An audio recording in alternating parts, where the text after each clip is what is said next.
Hello and welcome back to another episode of FPL Journey to 10K. This is usually the part of the podcast where I tell you we are the only podcast to have former world number one co-host Matt Corbridge. And whilst that is still true, I'd like to start this week as it's the last one that we're going to record this season to thank you, the listener, whether you're joining us on YouTube, Spotify, Castbox when we used to be on there, the interaction you've gave has been brilliant. Whether you've been submitting questions for Matt, you've been recommending forfeits for Matt versus Dave, which I unfortunately lost and will have to do, or just your general Twitter interactions. Honestly, for what has been our first season, we couldn't have asked for more. So a big thank you to you. And the good news is we will be back next season. Hopefully you'll be there with us. But before that, we have one more episode to bring you. So let's bring in Matt, former world number one Matt. How are you? Hello, my man. Yeah, I just want to echo all those comments, really. So I think it's been something a little bit different, been holding like both us to account. But yeah, it's been good fun, right? It's been really good fun, like catching up with you every week, of course. And yeah, of course, like all the comments and reactions from like everyone who listens and watches has been awesome. We're not quite there to be full-time content producers, but like, this time next year, who One day, knows? one day we'll get there. But yeah, it'd be a good episode. So although there's no football left to be played, I think the key thing is to It's learn from the mistakes we've it's made really this good. season. We do differently next season to perform better. And It's as you say, really holding each other to account. We'll got a table of places we think we made a mistake, but obviously the other one might go, that wasn't a mistake, you're talking nonsense. So we'll see. We'll see a bit later on what we think there. But how did you find reviewing your performance? Yeah, obviously, as you know, I've been looking forward to this one, and I enjoyed last week as well when we are doing some kind of like reflections and whatnot. Because week on week, especially when you've got double game weeks and whatnot, you kind of do go through the motions, right? And you can't really take a few steps back and do that proper lay of the land, that proper strategic view. So it's always good to kind of reflect, really. So obviously, we're going to talk about some of the top players by position, any lessons and insights there. We're going to talk about our own teams, how we did, and also things where we just made mistakes. And I think the key thing here, I know, and it's not an exercise to take totally literally, because I know in FPL there's so many variables, right? And if you take one decision, it means that you're down a root tree that's completely different, right? So every decision has outcomes down the line, right? But like we thought that, hey, you don't have to. We want to kind of prove that you don't have to play perfect in FPL. And even if you're a little bit unlucky, and I think both of us kind of underperform where we should have been versus models and stats, you can still perform really well, right? If you play a little bit better. I think for both of us, there's areas where we could improve, and I think we'll close off with just some like broad lessons for next season, right? So we'll see if we remember them come Hopefully.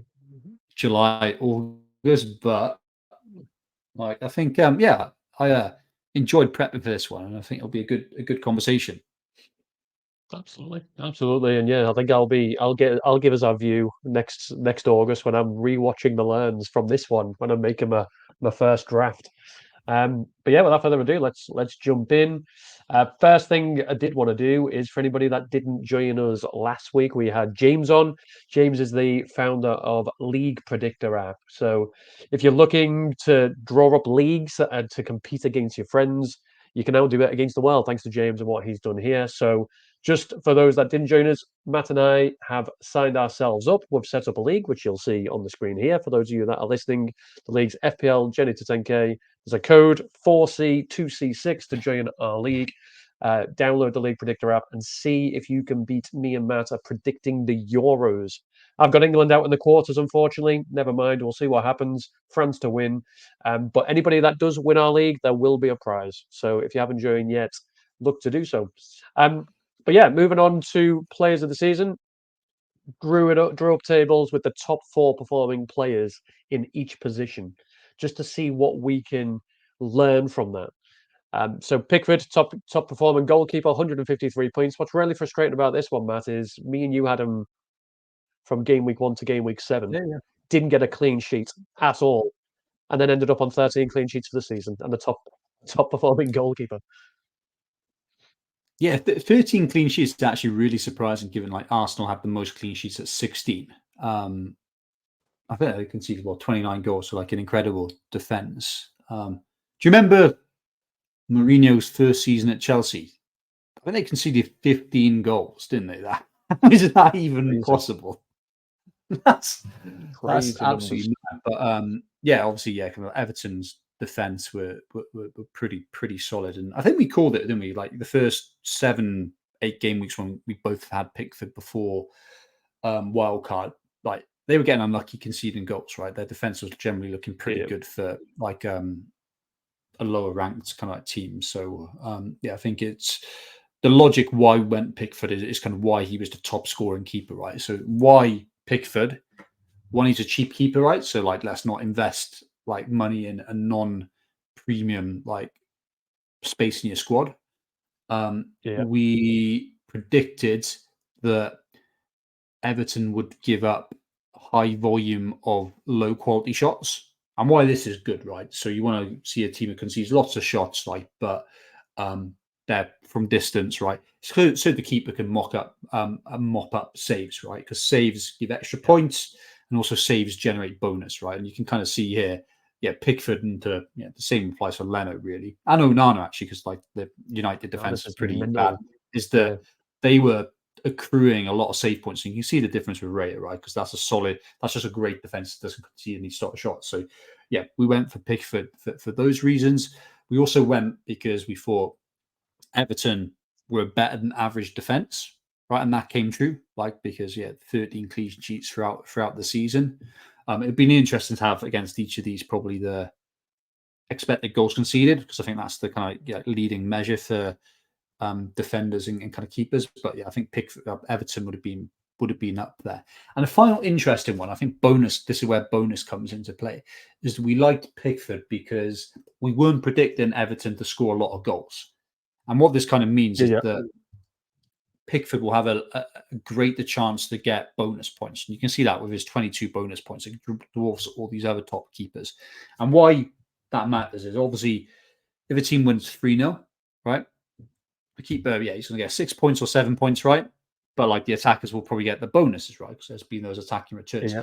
If a team is grinding out a 0-0, or it's a 1-1, but the keeper has made loads of saves, or it's a 1-0, the keeper's got a greater chance to kind of get those bonus points, right? So all those kind of things worked into Pickford's favour, and I think like that same story we're describing for Pickford, to a lesser extent, it applies to Leno as well from kind of Fulham. Yeah. So I think kind of lesson here really is that like you can play the fixtures, but go for a 4.5 keeper who kind of ticks those general boxes, or yeah, you're predicting they're going to take those boxes and kind of run with it, like jump between the fixtures where appropriate. But in many cases, they're set and they forget really.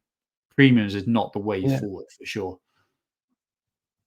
Just to kind of bring that home, saves, right? In the entire season, Pickford made 121 saves. Hmm. Okay, which again has gone a long way to why he's got 29 save points. He's got 22 on the bonus because, as you say, Everton don't score that many. Just to put that into context, Raya, second highest scorer and goalkeeper, made 46 saves in the entire season. So basically 80 less saves Hmm. than Pickford. Now, the only reason he's actually ahead of Leno and Onana, and it's part I put in the returns, Raya got a penalty save. None of the other keepers did. So without that penalty save, and no doubt that bought bonus points for Raya as well. Yeah, yeah. Penalty saves a look, right?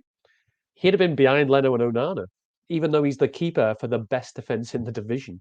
Hmm. So yeah, I'm with you, mate. I think 4.5 million keepers, five at a push, maybe of a way to go. So the likes of Edison and Allison just seem like far too expensive because they're getting less points Yeah, and they're yeah. eating up your Um, budget. to be honest, it's the same story every single year. There's one or two 4.5 keepers who emerge as gems, and often you can kind of predict them, right? So Yeah, Pope, when he was at Burnley, was an example there.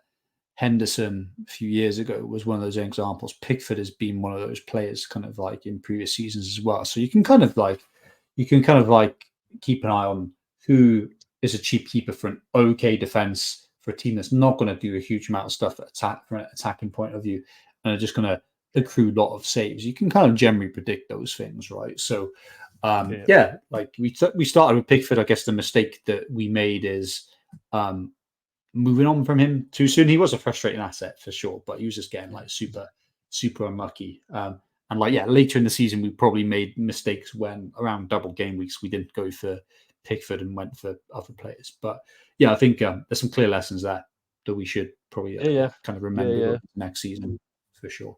I want it. What's the thing on? I put starting price. So Pickford, 20 points or 18 points ahead of Raya. 4.5 million. What does he start at next season? Yeah, it's a toughie, and he's not going to be more than 5, right? But No. like it might be a stretch. 4.5 might be a stretch, but there'll be other options. Like Yeah. if Pickford is 5 and there's better 4.5 options with favourable fixtures kicking off the season, I'd go Why not? there. I'd go there for sure. Um, Yeah, yeah, yeah, absolutely. he might still just based on where Everton finished, he might be, which was a bit artificially low, but he might still be 4.5 just because of kind of where Everton finished in the table. Yeah. Hopefully, because he'll be a steal if he is. Um, Same thing with defenders. Unsurprisingly, absolutely dominated by Arsenal players. Um, Yeah, Clean sheets 18, apart from Gabriel. But Porro, despite Tottenham's awful defence, 7 clean sheets only. Got yeah. more bonus points, got more returns. So, so I messed up with the starting price for White, by the way. Flip them round, starting and ending price. Flip them the other way. Um, so it's interesting this to me because previously, when I'm playing this game, I'm like, I need all-out wingers. So White, fine. Yeah. Pedro Porro, fine. They're the attack and fullbacks. Sleeper and Gabriel, 2 and 3, solid centre backs. Don't really get that far forward unless it's on a corner. So yeah, are you seeing this as a change to the way we bring defenders into our teams? Mm, I guess not. I mean, this year's been a low scoring season for defenders, right? Yeah, Let's be honest. It's been a low.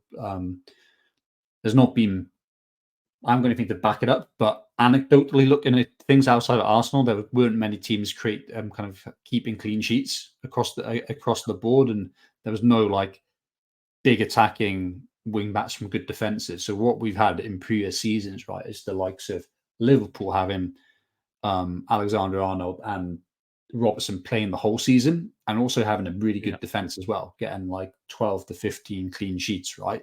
Obviously, this year they didn't get anywhere near that in terms of clean sheets, and also those guys were in and out. The other kind of staples, maybe like I know James has never been fit, but like yeah, James was never kind of playing for kind of like Chelsea consistently this year. yeah. Like Chilwell the same. Chilwell in previous seasons, City have had like an attacking fullback who stands out. Mhm. At times they've had Yeah. different players, right? Walker's had runs, Vardy's had kind of a runs, but yeah, they're Cancelo not. back in the day. Yeah, like Cancelo would be a great Yeah, example. Like he would be standing yeah, out. So there's not been those elite teams any kind of that they haven't had as many clean sheets as usual outside of Arsenal, and there hasn't been any like nailed wing backs, right? So I think it might be just a circumstantial thing. But yeah, yeah, I think my biggest lesson from defenders here and price points is interesting. That Gabriel actually dropped down to 4.7 at his cheapest, right? When it looked like he was dropped yeah, at the beginning of the season. So like lots of value there. I think for me, yeah, obviously here it's not an accident that the 3 guys who played the most minutes in the Arsenal defence are up there, right? I think the prime stat for defenders is the team expected goals conceded, right? Because it's a team thing, and it's like attacking XG can be you can look at a team thing, but it's also the individual players. Like obviously a team concedes as a team, right? It's like Saliba yeah, doesn't concede individually; it's as a team, right? So that stat is the key one, and like Arsenal were by far and away the best team for expected goals conceded, right? And I think when you like look at that's telling you at a given time who's the best defenses. So you should like go there. And then I think when you're looking at like looking forward, it's like looking at the bookies odds in terms of clean sheet percentages for a team, right? You do that as your yeah, fundamentals and kind of basics, and then attacking returns is something you can kind of play with on top of that, right? So and I yeah, think with clean sheets, I think it's a real chance to play the fixtures as well. Like you get your fundamentals of backing yourself with nailed players from the best defense, and then around the edges you can kind of play around with a bit of rotation of who's got the actual good fixtures. Because I think more so than attacking returns, I think defenses are really determined by the fixtures that you've got, especially if you're not the elite teams.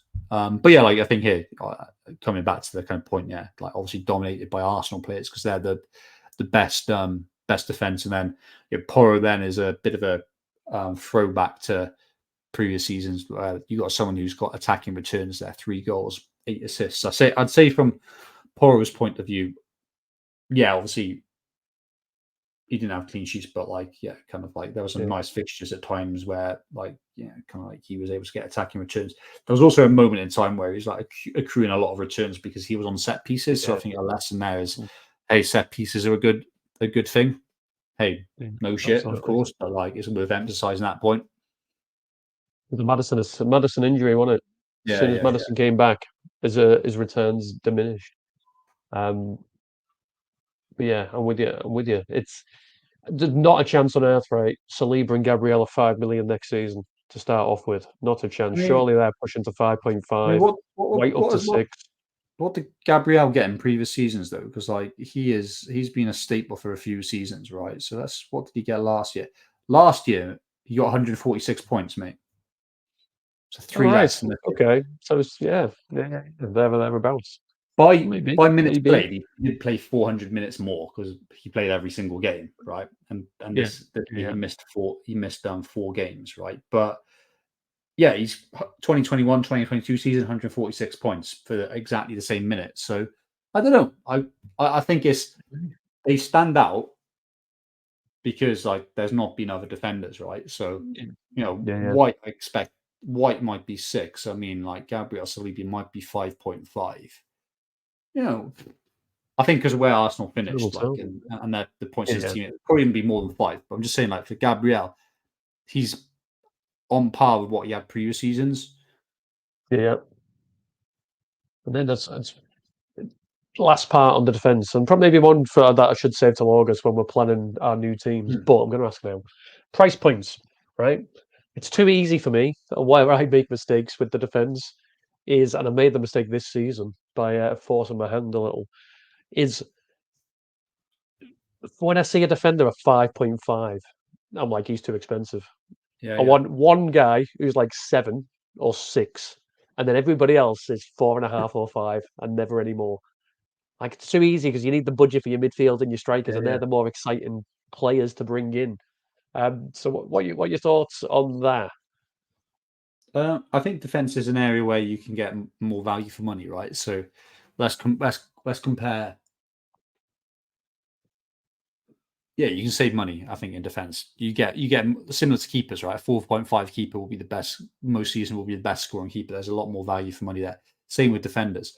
A 4.5 million midfielder is very rarely going to be the top scoring midfielder. Obviously, there's exceptions. We'll talk about Palmer in a second, right? You have these random players emerge, but like defenders, you can get like a whole host of 4.5s, sub 5 million defenders who like up there in the top 10, right? Let's think about it. Yeah. Brandthwaite, he's a 4 million defender, right? Let's think of who else. Highest scoring defender in the game. Nori, right? If he has a run, right, and plays as wing back / winger, right, he is a player who could have runs. Someone like Gusto, 4 million defender, right?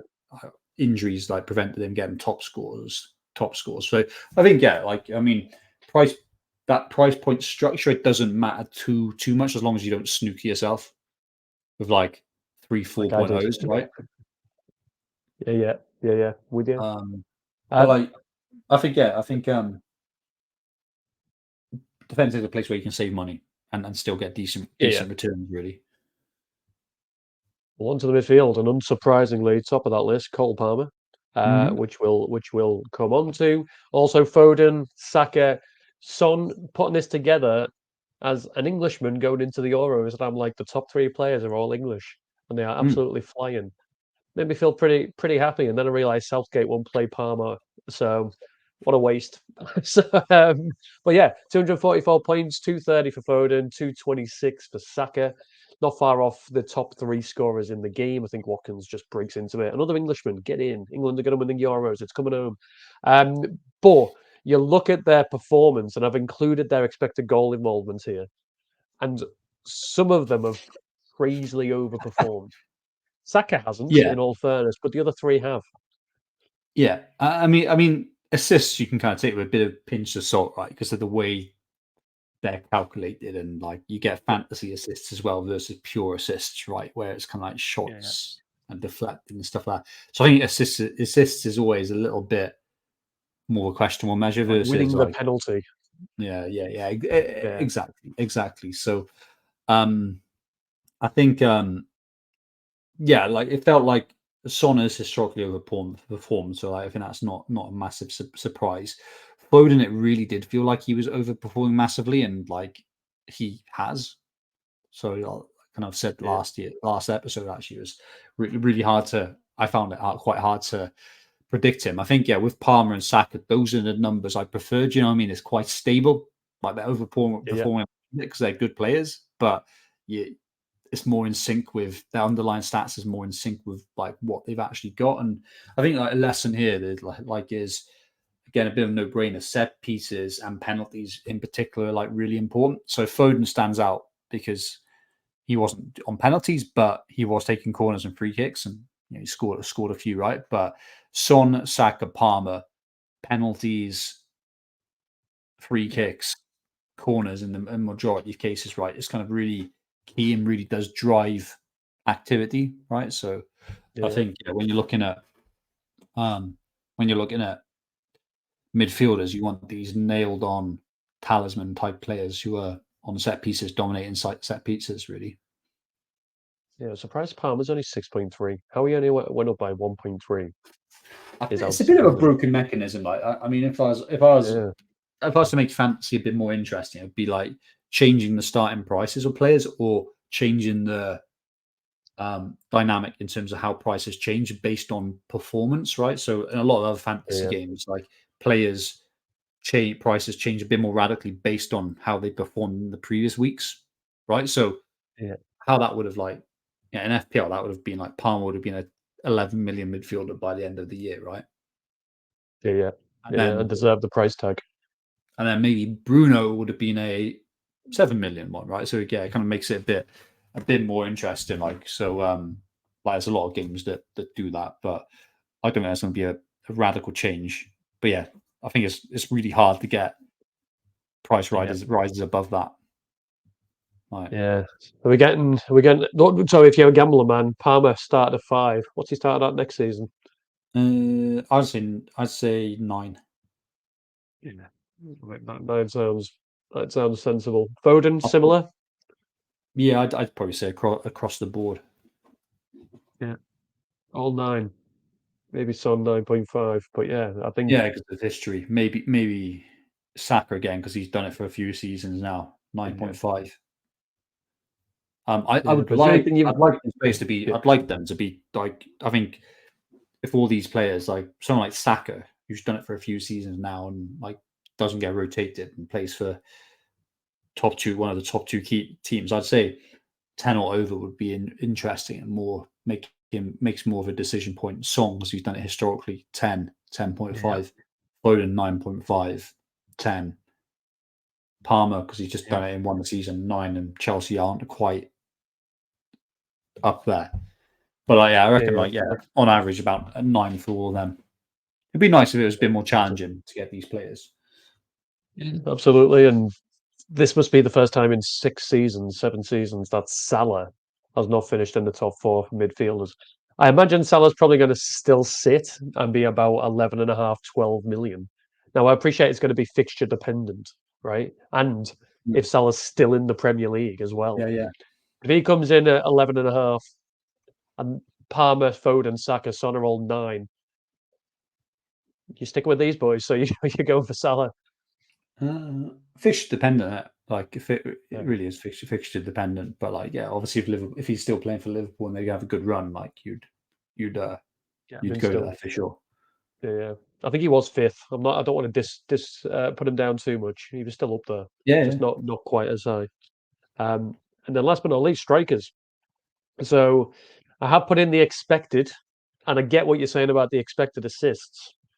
But Watkins, by the way, 18 assists this season from an expected assist data of 4. That must be a lot of penalties because Douglas Luiz did go for a run where he was scoring a penalty like every other game. And I imagine Watkins won quite a Yeah, few of them.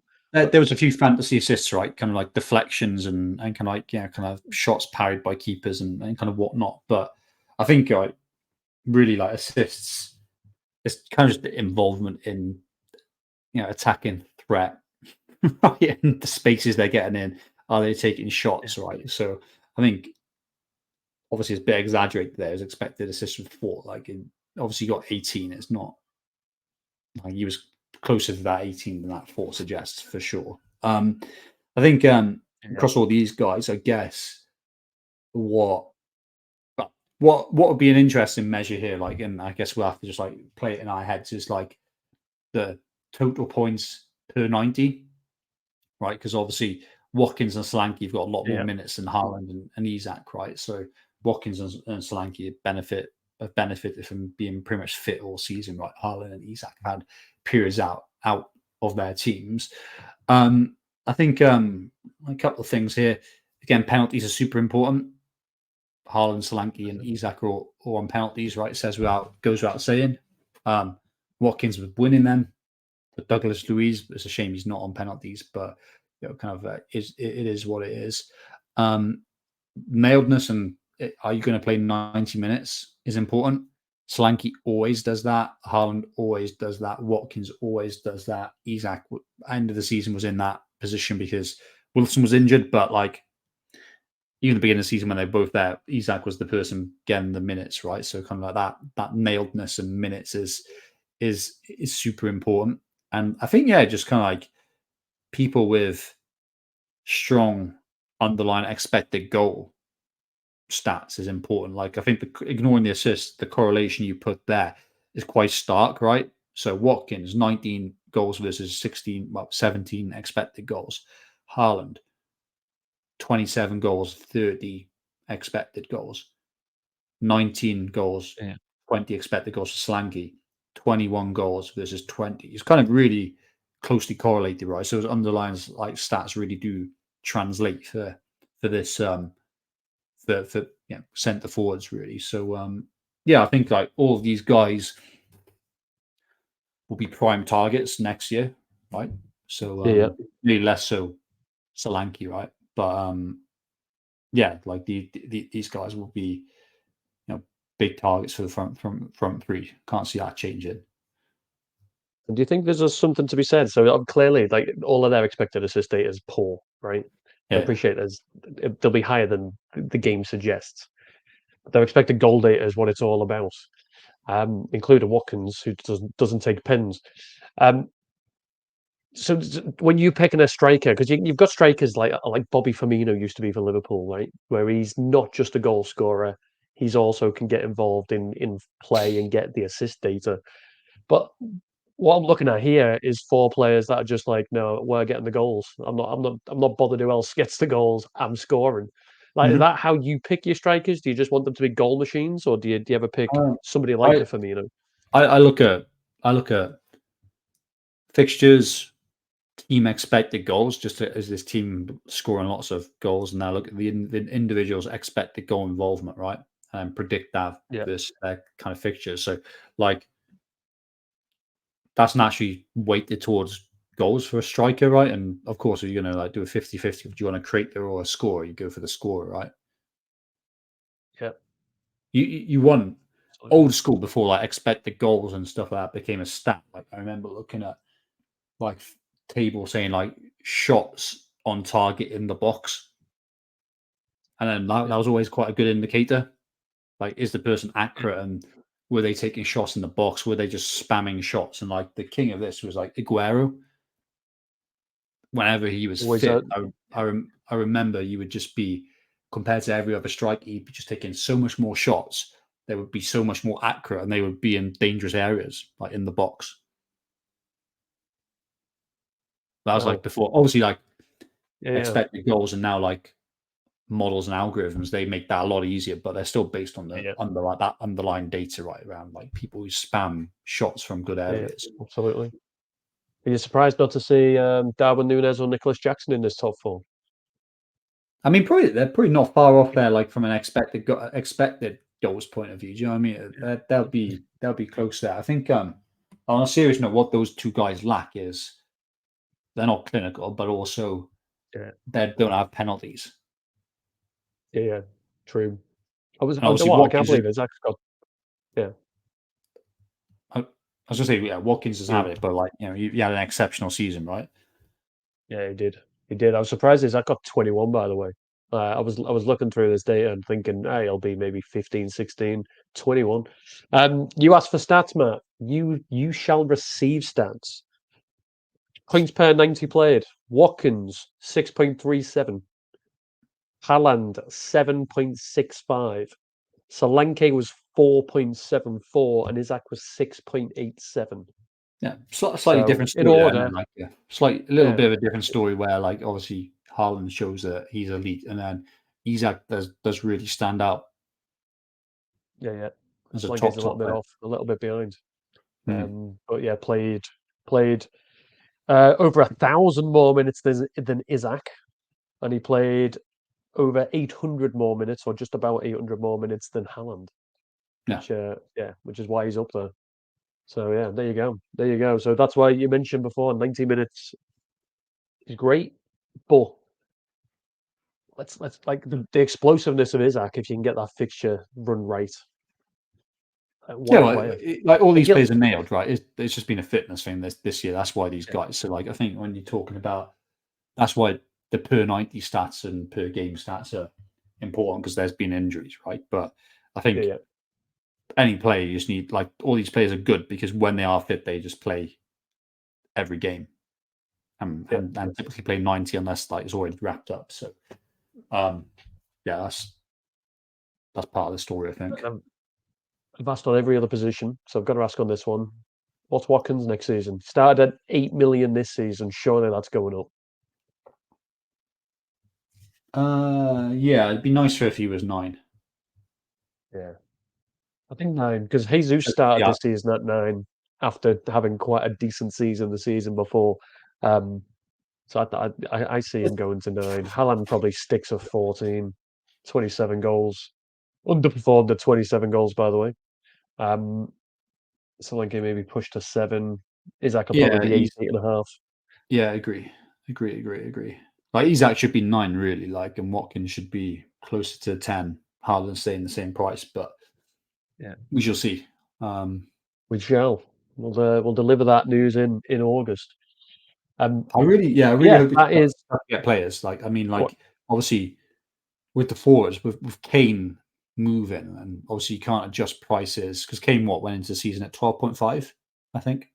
Yeah, yeah, yeah, Um, that's really going to buy him. Like you can't then adjust prices, but it'd be nice if they would dynamically update it because then it made it just very easy to have an awesome forward line throughout the season. Really, yeah. I think we both end Watkins, Haaland, Isaac.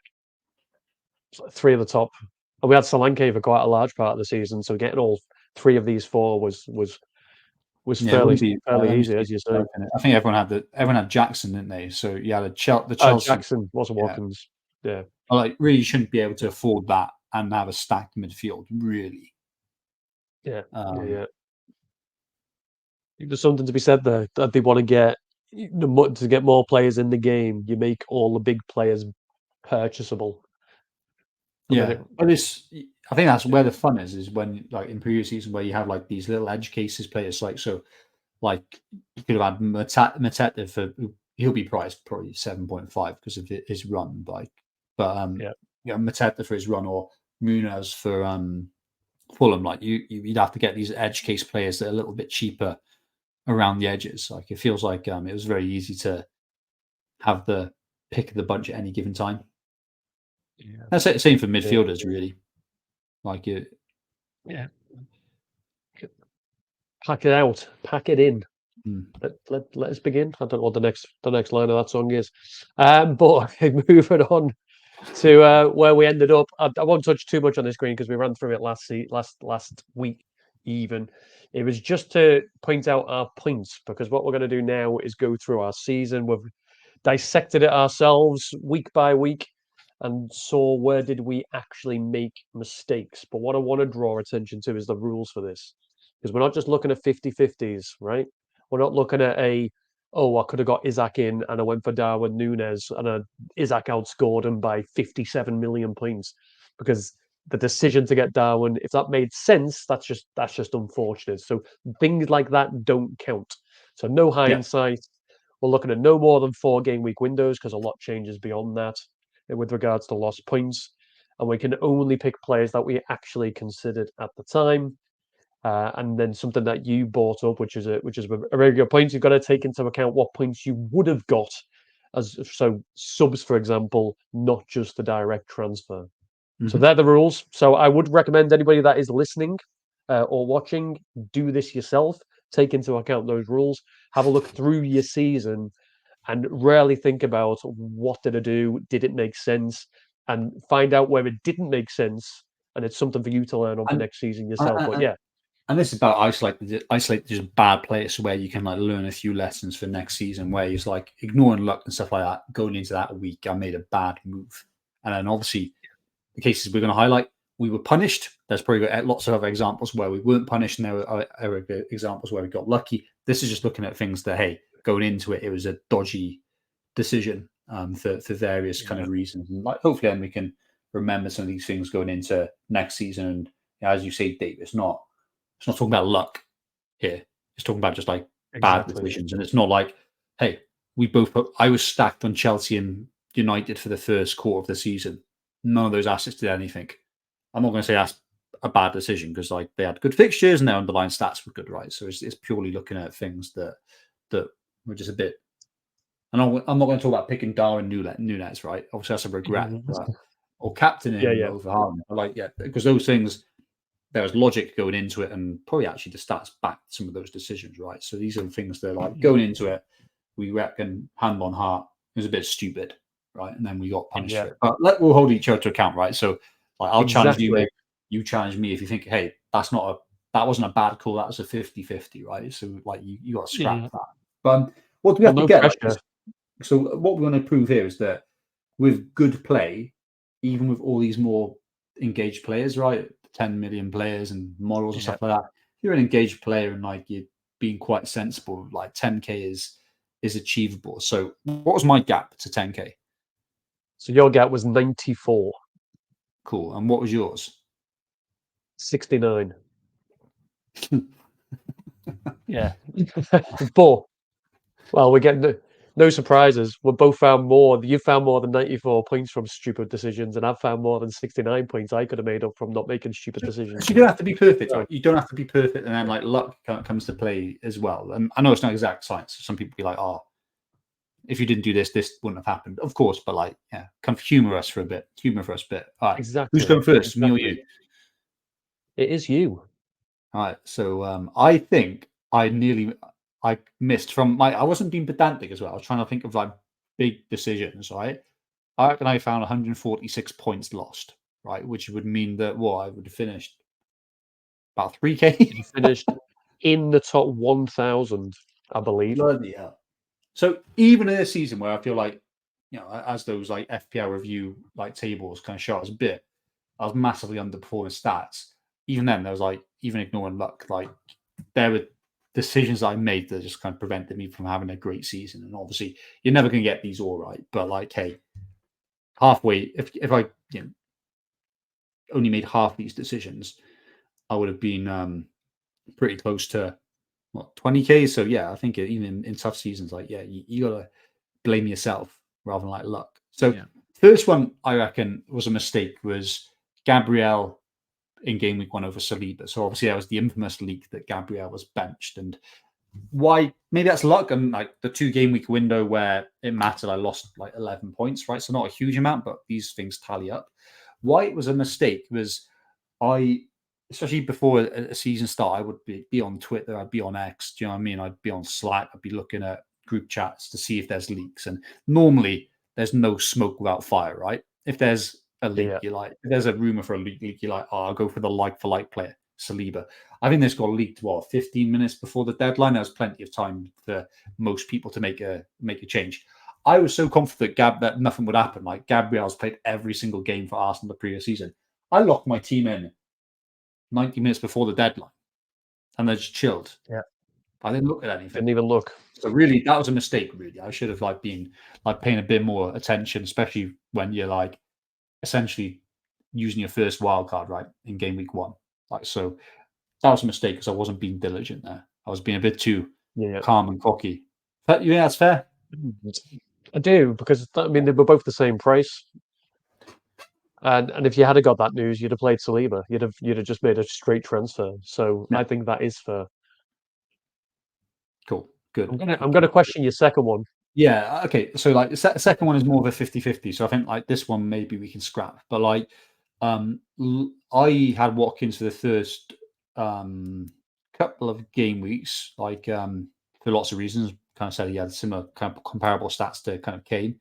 He was like ticking away. I moved Watkins to Jackson because like Chelsea had a really nice fixture run, and also yeah, I think they had the Luton game, which was really appealing. Like I Yeah, think Villa in game week 3 had Burnley, and then it was just like, yeah, Luton.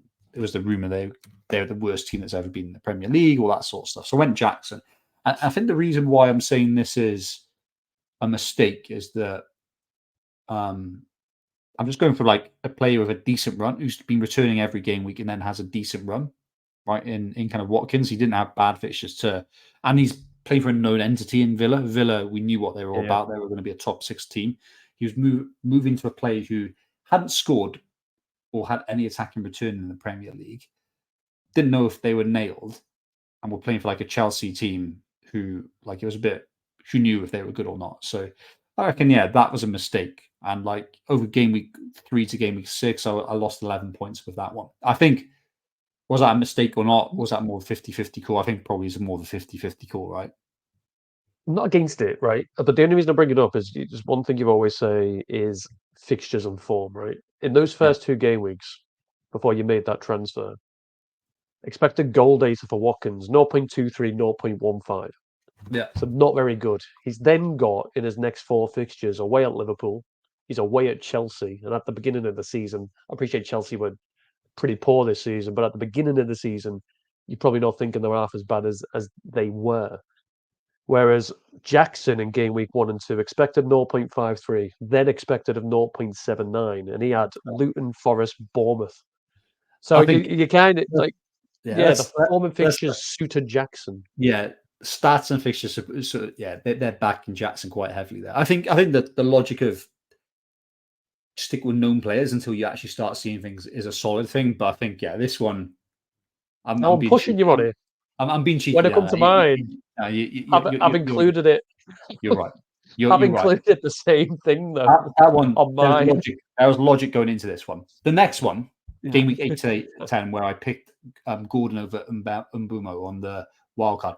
That's a mistake for sure. That's a rookie area, right? So do you know when you're playing wild cards? So I'll play my wild card in game yeah, week 8.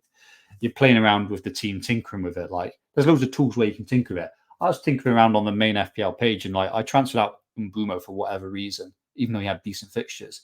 And because he did well in the first couple of game weeks, his price had gone up. So I transferred him out, just messing around, and then I couldn't afford him back in. It's like, I got, so that is definitely, and like, I lost 9 points here over like yeah, game week 8 till 10, those 3 game weeks. However, it could have been a lot worse because the only reason why it wasn't a bigger points lost was the first game week 8. I benched Gordon because I think he had a suspension, right? yeah, I played Pau Torres. Pau Torres got a lucky goal, right, for Villa. So like you got yeah. 10 points there versus Mbumo getting like 2 or something like that. So yeah, really those 9 points could have been a lot worse. But like I'm taking that one. I lost. That was dumb play. Yeah, That was absolutely, dumb play. absolutely. Um, I'm in for that. I'm in so for the next one as well. yeah, game week 12. So this is just like this is not a transfer, it's more of like benching a player over another one, right? So game week 12, I played Cash over Simicast, right? So I think Simicast had this is like you can't predict like attacking returns from a defender, right? But you can like bet on better defenses and better teams, better fixtures.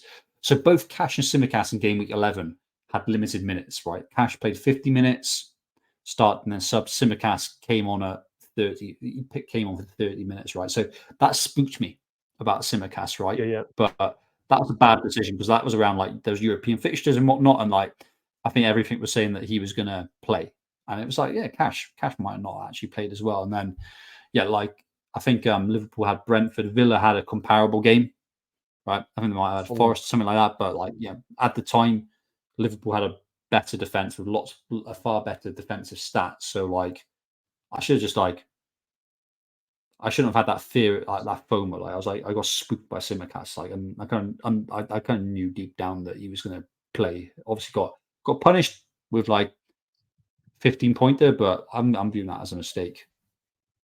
Yeah, I think he got 2 assists out of that game. Two Yeah, yeah, yeah. assists, a clean sheet, 3 bonus. It was a disgusting game from. But yeah, I'm with you. It's not as big as like Gabriel or the Umbumo one, but like for some reason, like I just against my better judgment, I just got a bit scared when I kind of knew actually like a player like him, if he's had his rest, then he's going to play the next game. Now, the next Yeah, yeah, one is one of the ones that stands it out. Like when I was going through this, I knew this would be one, and this is definitely a mistake. I'm taking this one. This is bad play, right? So game week 13 to 14, this is where the big hit was, right? So I moved Gordon to Eze, right? So yeah, I moved Gordon on to Eze because Eze had like Luton, I think, and another promoted kind of side. He hadn't really done much in the season, but I'm a big fan of Eze, so I kind of wanted to go there.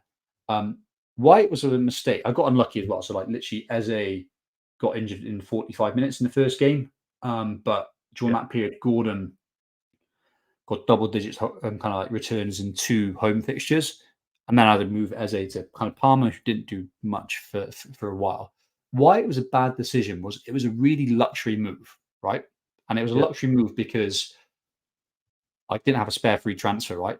I had just one free transfer. I didn't have 2 free transfers, and I could just kind of roll stuff. So it was a really luxury move when I was moving Gordon ahead of 2 home fixtures against teams with not great underlying defensive stats. It was Chelsea and Man United. By then, they weren't looking defensively sound, and we already knew that Newcastle were looking good at home, and yeah, Gordon particularly was looking good at home. It was such a luxury move. I did not need to force that move. If I had 2 free transfers and I made that move, I would say this wasn't as much of a mistake because there was a bit of yeah, logic, yeah. but I just didn't need to do that. And I got punished. Yeah, I lost 20 points over 2 games with this move.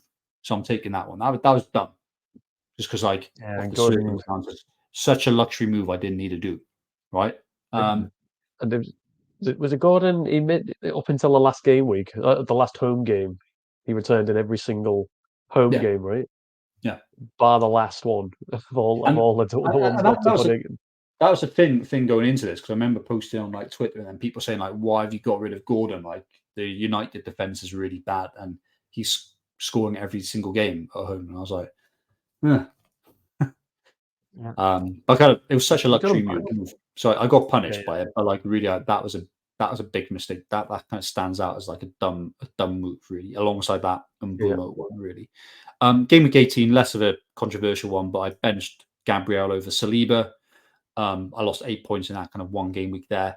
Um, I think I'm with you. again I was just like playing with a bit of fear here because like by game week 18, Gabriel had probably played about 10 game weeks in succession, right? He was obviously Yeah, yeah, first choice centre back alongside Saliba, and I think I just looked at the total points scored, and Saliba was better than him, and Saliba of course was better than him because he started the first 4 game weeks and Gabriel hadn't really. So Gabriel's always had better goal threat, right? So yeah. um, yeah, like you should start I'm with with you. Saliba I'm every with you. single time. So that was dumb. That was dumb.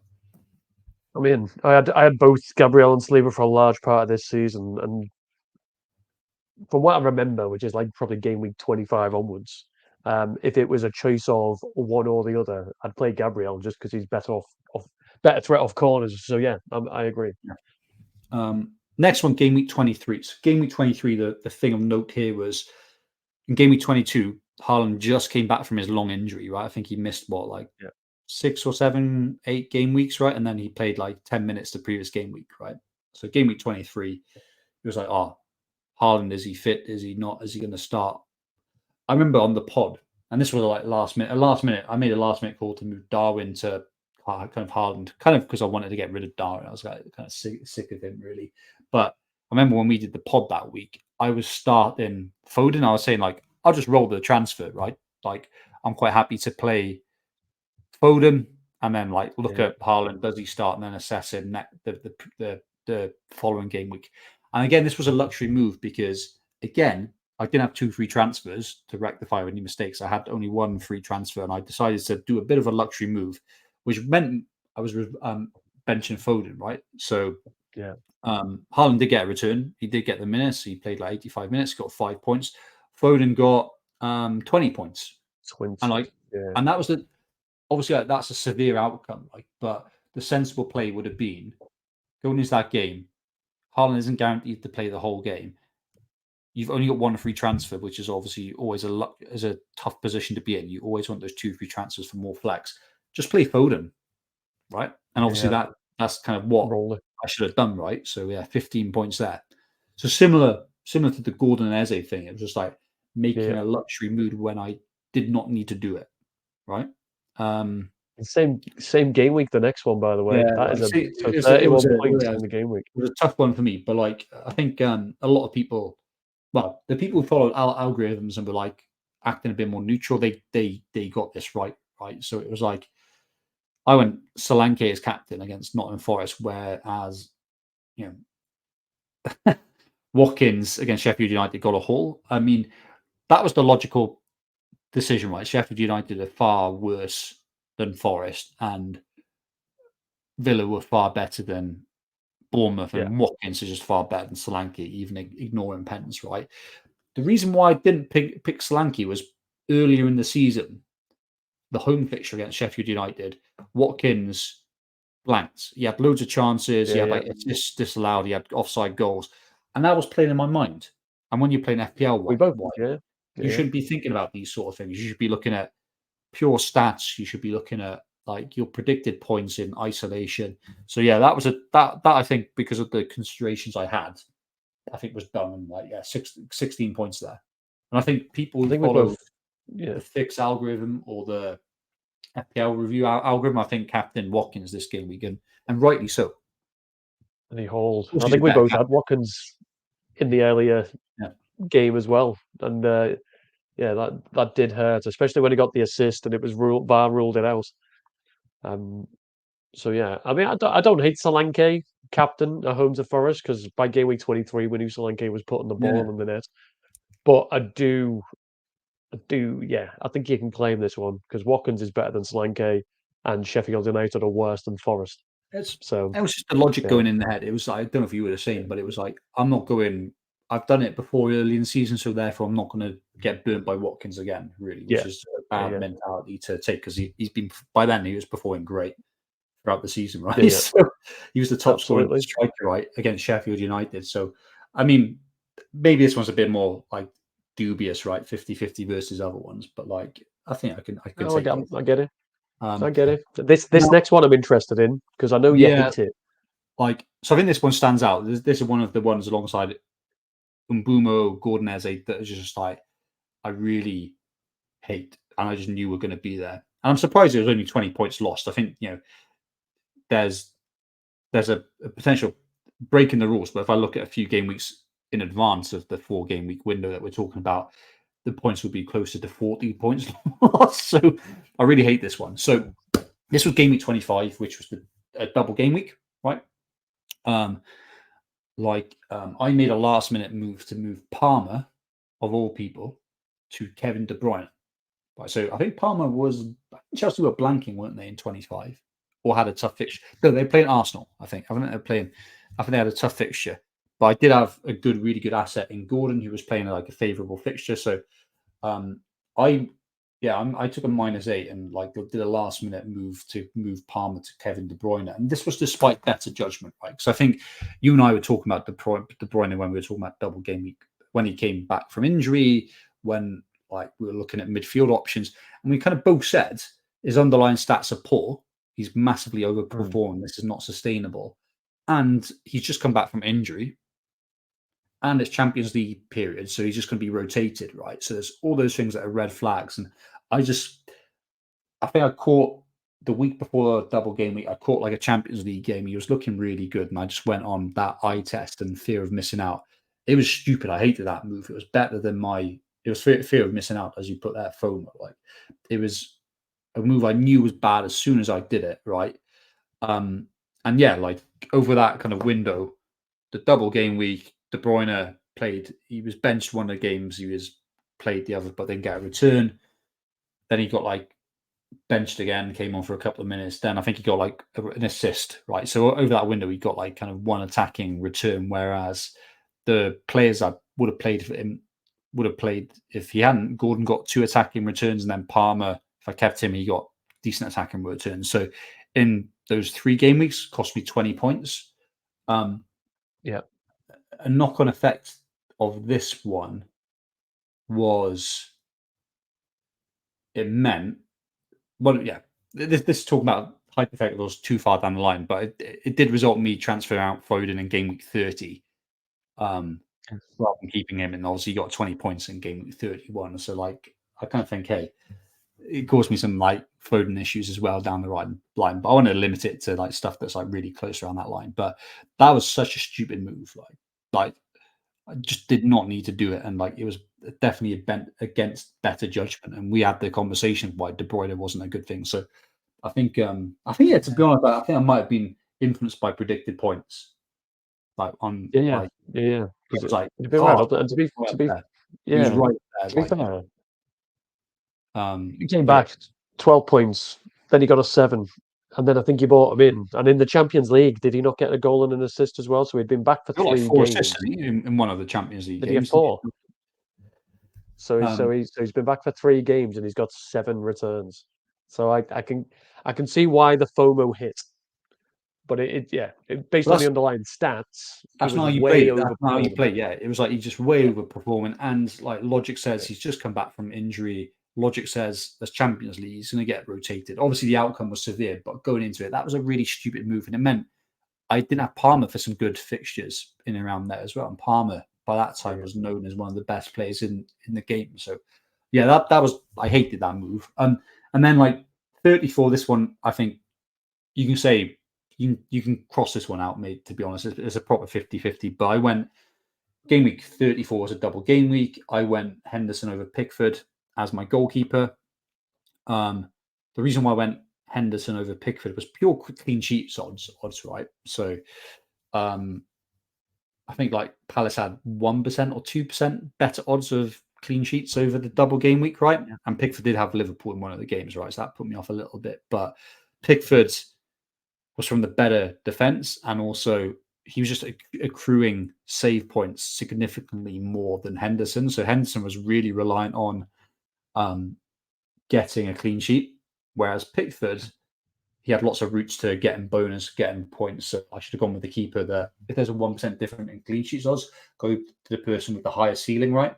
Who can accrue bonus points and save points. Obviously, I got unlucky that Henderson had the first game he had an own goal, right? So, like, Yeah, and doesn't help.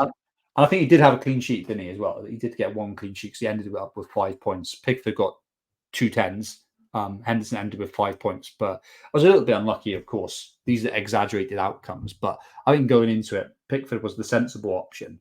I just went for those clean sheet odds, which is obviously not the be all and end all when it comes to keepers. So 50-50 ish, well 60-40 in Pickford's favour was the right decision going into it. But whatever, you can take or leave that one. And I then might take it. I might take it out, but purely because I think out of the two, so Everton had Forest at home, Liverpool. They've got Liverpool. Palace are at home for both as well. They've got West Ham, who were horse yeah, shit, and Newcastle, who were poor away.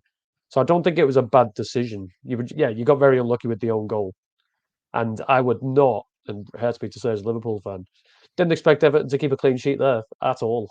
you'd expect I him to thought so. That would get have, save points though, right? Like 3 points or yeah, 4 points to Pickford, right? So like, yeah, yeah, I get it. I get it. And then there's the whole Guardiola kind of thing. So I wildcarded in game week 35, I think. right? So Yeah. I could say, oh, I should have got Guardiola in there, but like I'd be lying if I said he was the better option there, right? Because it was the minutes risk, right? I Yeah. think game week 37, I really did have an option to bring Guardiola in, and I remember texting you, and I was like, oh, has there been any Bruno Fernandes news? I think I'm going to move Edison and Dallo to Guardiola and Onana. Correct my mistake, but I just came from a wedding. Well, I was at a wedding from the previous evening, and I think I texted you early in the morning. By the time deadline, I'd gone back to sleep. So like, I just Yeah. missed the deadline. So missing the deadline is like a classic kind of rookie error. And I was ready to correct my mistake. Right, I think game week 35 when I went Edison over Guardiola. I had Guardiola in my team until quite last minute, to be honest, when I was tinkering on wild cards, and my transfer history shows that. But Edison, I just trusted his minutes more. I think Vardiol, there wasn't enough run of those fixtures to say he was properly nailed as that left winger at that time. Yeah. Ake could play there, Akanji could play there, Diaz could play there, and of course, like Doku and Grealish could be playing, right? Obviously, them being like Mhm. dropped. I mean, Grealish was injured, but like, yeah, kind of Doku, like with them being dropped, that's what kind of made Guardiola a great attacking threat. There wasn't enough info really at 35, so I can live for that. But yeah, by game week 37, he was like the better asset clearly. So like I missed that deadline. If I didn't miss that deadline, I would have gone Guardiola and Onana over Edison and Dallo. However, these things have knock-on Yeah. effects, right? So the Yeah. net point loss was only 8, despite Guardiola getting what 26, 27 points Yeah. in game week 37. Obviously, I would have had Guardiola on my team for 38. I wouldn't have had Van de Ven for Spurs. They Yeah. got a clean sheet. City conceded, so I saved gained some points there. And also, hand on heart, like if I'd used these 2 transfers in 37, I wouldn't have had 2 free transfers in game week 38. I probably wouldn't have Yeah. brought in Eze. I wouldn't have had that opportunity to bring in Eze.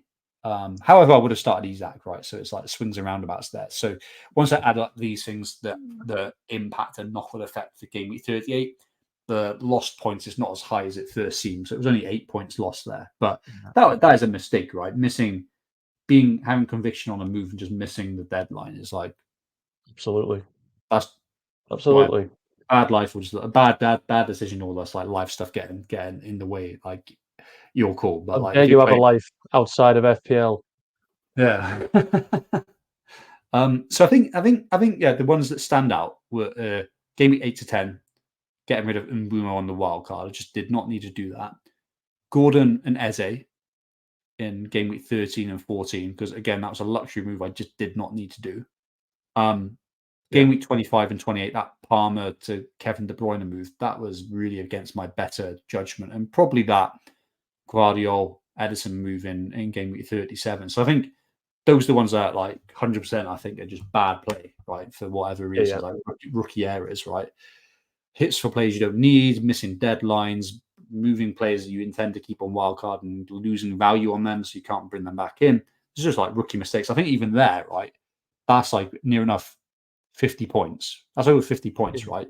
And then like all these other things, I think a lot of them are less luck. It's bad decision making. So yeah, I think like this is reassuring for me that even in a season where I feel like I was a bit unlucky, there was lots of bad play that I can correct, and Yeah. while it's not being perfect, you can still get good ranks, right? Absolutely. And even if we take out the Watkins Jackson 11, take out the Henderson Pickford 15, so you'd have still missed out on 120 points, which would have put you in the top 10k. Yeah. Obviously everyone can play it, but like, what we're trying to do here, everyone can probably do this for this scene, but like Yeah. we're trying to cut out these errors, right? And I think you can, from playing Exactly. smart and boring, you can limit these errors quite easily. Yeah. Now we'll move on to mine, but I was giving you a hard time with a Watkins to Jackson, one I. Yeah, I've included it. So a few of my errors are similar to yours because I also started with Gabriel. Now I haven't got an excuse, mate, because I was watching. Who was I watching? Focal. I was watching somebody, right? I was watching somebody, and they said they got a text which said something about Gabriel's not starting, and I don't know why, but I remember thinking they meant Gabriel Jesus, and I have no idea why I was like, oh, they must mean Jesus, because why would Gabriel not play? It was And there was mad, wasn't something about it? it, you know. So I left Gabriel in quite easily. Could have moved into Saliba, didn't. But when you ran through it, cost 11 points. So yeah, I've included Watson and Jackson for the same reason. We can rule it out. We I'll got to give cut. you a I high reckon we five. got to cut that. Yeah. Yeah, I yeah, think based on what you were saying, I I'll think cut there that was some one. solid logic to go to Jackson really. So I think we'll cut that We'll one. cut But it. I put it in as well. I'll put it in as well. But like we'll Yeah. cut it both from our teams. Yeah. Uh, Game week 12, I was looking for my team, and I got to game week 12, and I looked at my team, and I played four in defence, despite the fact I had Solanke, who was scoring goals and getting returns. And I benched Solanke and started Lascelles away at Bournemouth instead of Solanke at I home to Newcastle, yeah. despite Newcastle only having one away clean sheet all season. And I was looking at it like, why would I play four in defence and not three up front? Lascelles' like top score he's getting here is no more than six if they manage to get a clean Oh, sheet anyway. Whereas Solanke could be hitting in two, three. It's like why I would it do that? I And remember giving Solanke you got a brace. grief for it. I remember giving you grief for it Yeah. when you were planning to do it, and then when it actually happened, right? It's like I don't. It's not even a 50-50 call, right? Because like as you said, Mhm. Solanke was scoring there, and Newcastle's defense wasn't looking good at this time. Solanke's on pens, yeah, like Newcastle being away. Lascelles not really having any attacking threat. Yeah, I think that's a mistake. And like even if it was a That 50-50, right? I reckon you want to be backing the attacker who's got that ceiling, right? If you've got a penalty taking exactly. attacker, you go in them over a non-attacking defender. Yeah. And he Yeah, I remember happened to giving you score a grief for that. brace. Yeah, that was a bad move. You could have that definitely. Yeah. Well, he got a brace and Lascelles got zero. Yeah, I can't think why he got booking and a concede. Well, got booking and conceded twice, so that took him to I mean, zero. So I, the net damage for that was 13. I So that mean was a bit of a these are killer. exaggerated things, isn't it? Like throughout the season, we probably made mistakes where we weren't punished, but these are the ones that stand out, Yeah, right? So, yeah, like, that's a bad move, though. That was a bad move, mate. yeah. I don't understand why. Like, honestly, I forget you gave me grief for it. I just looked at the game week 12 team and I was like, why the fucking hell did Yeah, I bench Solanke over Lascelles? Um, So yeah, hindsight's wonderful. 14 to 16 we touched on last week. I've touched on it a few times. Son and Solanke out to Darwin and Mbumo. Uh, Son and Solanke were scoring points. I had two free transfers. I used them both on that transfer, and I have no idea when I look at it completely why. Mbumo, the underlying stats I think slightly favoured Darwin and Mbumo, which is I think why I did it. But taking out players that are scoring points, I suppose it's a bit like the Watkins to Jackson thing. Taking out players that are scoring points for me and are proven, by the way, because Darwin isn't proven. And then Bumo, this is the first season where we've really seen him do anything like he had been doing. Taking out proven players in Son and Solanke, it was unnecessary. I didn't need to do both. I might have done one, didn't need to do both. But that over the three game weeks, when I bought them both back in game week 17, cost me 25 points in terms of the points difference scored by both players. yeah. I mean, of course, Yeah, you got unlucky with Mbumo getting injured, I think, during that period, right? So you yeah, can't really predict that. But it's the same with me, Eze and Gordon. You can't predict like yeah, injuries and whatnot. But I think, yeah, this one I'm tempted to give you because it's just like forcing it because I don't think Darwin and Mbumo clearly have better fixtures at that, especially for a medium term run. Maybe like for the next yeah. 2 game weeks they had better fixtures on paper, but because Son had Liverpool, I think, He had right? And City. City. He had Yeah, City. But that's kind of what you he put you always off. But scores like, against City. yeah, you would know that, like, because like you can Yeah, reference these things, like he scores against good teams, high lines, all that sort of stuff. yeah, So like I think it was a very narrow window, and then to do two free transfers from two good players to, albeit yeah, two other good players, it's probably a bit yeah, wasteful. yeah. Absolutely. And I paid for it heavily. Um, Next to have copied you because I looked at 18 thinking, oh, well, I definitely started Gabriel over Saliba because all the way through the season when I had both, I was like, well, Gabriel's more of a goal threat. Yeah, I hadn't. I benched Gabriel and I played Saliba, the exact same as you. They were playing City, so I was benching one of them, and I decided to bench Saliba, and Gabriel then decided to score. I agree with you. I think that was a mistake, so I'll put that in. And then I also captain like why don't I also captain Solanke against Forest rather than Watkins. So we both Hmm. did the exact same play there as well. I'm Um, tempted after this, mate. I'm tempted to go back to our episode for that game, like the honestly, game week 23 one, just to see what we were saying. I bet the expected points would have favoured like Watkins. I think it was just like penalties were putting too much emphasis on that, and it's like for me, maybe. yeah, it's like you said, it's the previous blank against Sheffield United, and that's just bad playing it. That's not sensible and Yeah, yeah. logical. That's making an No, no, emotional decision, just right? worrying. Yeah. Yeah, so I agree. So that's 16 points there, and then the next four are definitely more me than you. 28, 26 to 29, 28. So we knew at this point in game week 26 what the free hit was probably going to look like. We had a good idea. I decided so early that I was playing the free hit in game week 29. So Hmm. 4 game weeks before it happened, I make a move and bring in Hishan or Huang, whatever, over over Douglas Luiz. So I'm making the decision because we knew Wolves weren't going to be playing in 29, but Villa were, and it was a 50. They were the two players I had in my head. It's like I'm bringing in one of them. You know what? I'm definitely going to play Mafria in 29, so I'm going to bring in Huang because he's more of an attacker than Louise. I don't know why I forced myself into that position 4 game weeks ahead. I didn't keep myself didn't give myself flexible options go but ahead of game week 29. I Um, don't understand why that's the decision I made. I think And if so facto, Louise outscored Huang by 11 points. Huang got injured, which was the issue.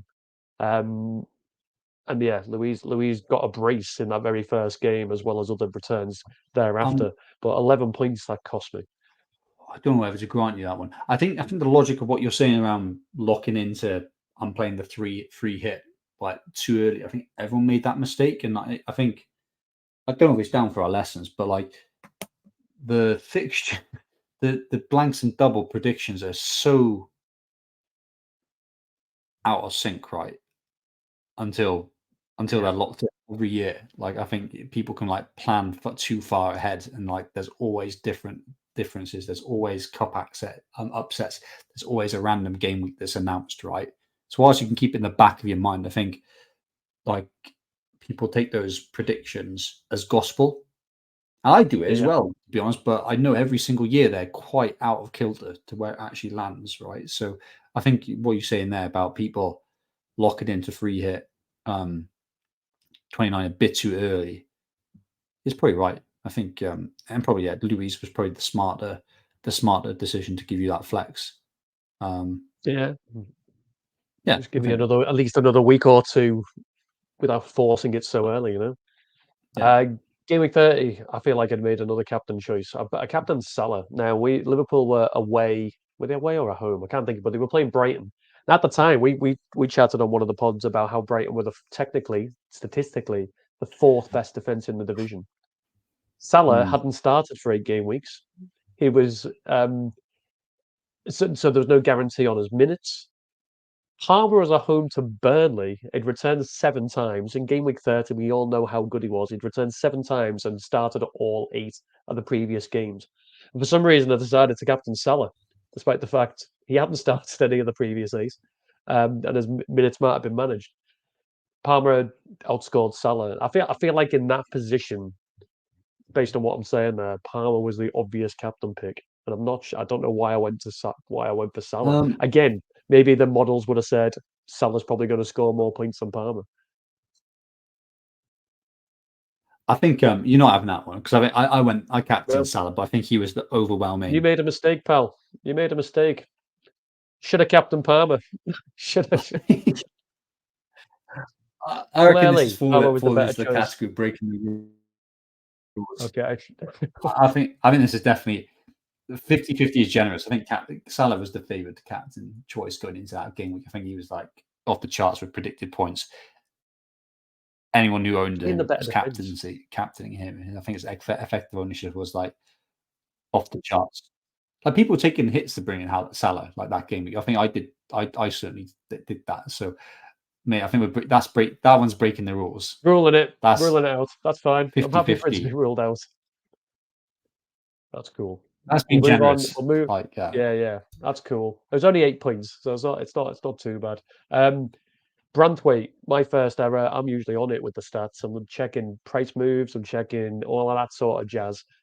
I missed a Branthwaite move, and it cost me because Yeah. it forced me to move Lascelles to Al Dakhil. And it was a two transfer thing because I bought Al Dakhil in, who was never going to play, and I had to move him out again.